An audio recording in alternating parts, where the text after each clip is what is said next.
point, Senator Hawley is recognized. Thank you very much, Mr. Chairman. Mr. Olson, let me start with you. How many personnel in your National Security Division are working on cases or other issues surrounding the events of January 6th? Senator, that investigation is being led by the U.S. Attorney's Office in Washington, D.C. There they have dozens of individuals, including people who have been, prosecutors who have been detailed from around the country to support that extensive investigation. We have a handful of prosecutors in Main Justice who are working to support and assist in that investigation. But from your division, my question is how many are none? No, from my division, I know there are at least 3 or 4 who have been working, if not full-time, part-time on that case. How many personnel in your division are working on issues pertaining to Attorney General Garland's memorandum of October 4th, 2021 that's entitled Partnership Among Federal, State, Local, Tribal, and Territorial Law Enforcement to Address Threats Against School Administrators, Board Members, Teachers, and Staff?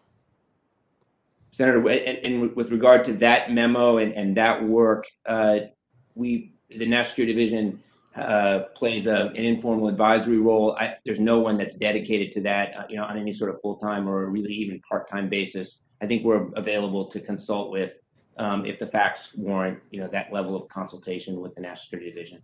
And what exactly what have you done to date with regard to, this is the school board memo, just for those who are following along here. What is it that your division has done to date so far with regard to that memorandum and the department's effort here to track parents at school board meetings? With regard to the school board memo, which again, I understand is an effort to protect school board members, other public servants, teachers from acts of violence or threats of violence. But from the perspective of the National Security Division, I don't think we've had any particular role or done anything in particular with regard to that effort. So you're not coordinating with local officials? Again, I'm not aware, Senator, that the National Security Division has played any role in any matter up to this date. I've been in the role for 2.5 months, but I've not heard of anyone in my division having any role to play there yet. You responded to some questions from Senator Whitehouse just a moment ago about parents at school board meetings.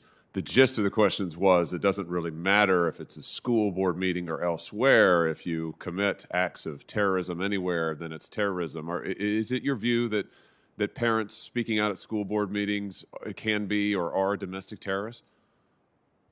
Absolutely not. And my understanding of the Attorney General's memo on this is that it is not about people speaking out at school boards. It's not about people voicing their opinions, exercising their First Amendment rights. It's about protecting, whether it's teachers or for that matter, law enforcement officers or other public officials from threats of violence, criminal acts, violence.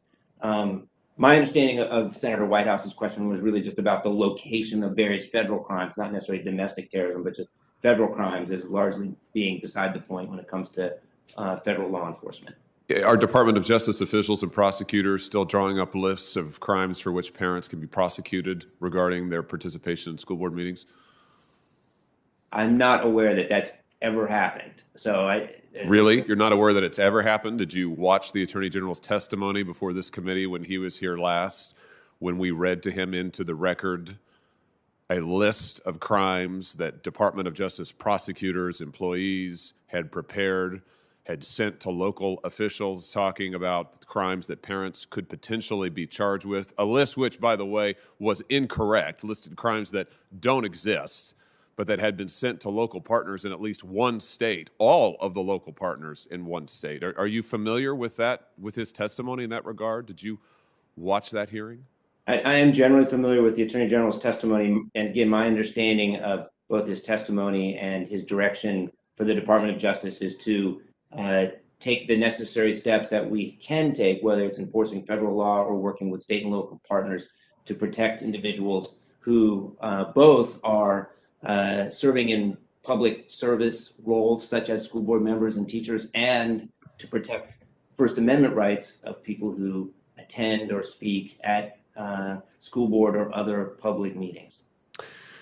Well, Here's my issue with that, is that what we have found consistently out of the Department of Justice is we can't get a straight answer as to why your division would be involved at all with regard to school board meetings, why the Attorney General told us you wouldn't be whatsoever.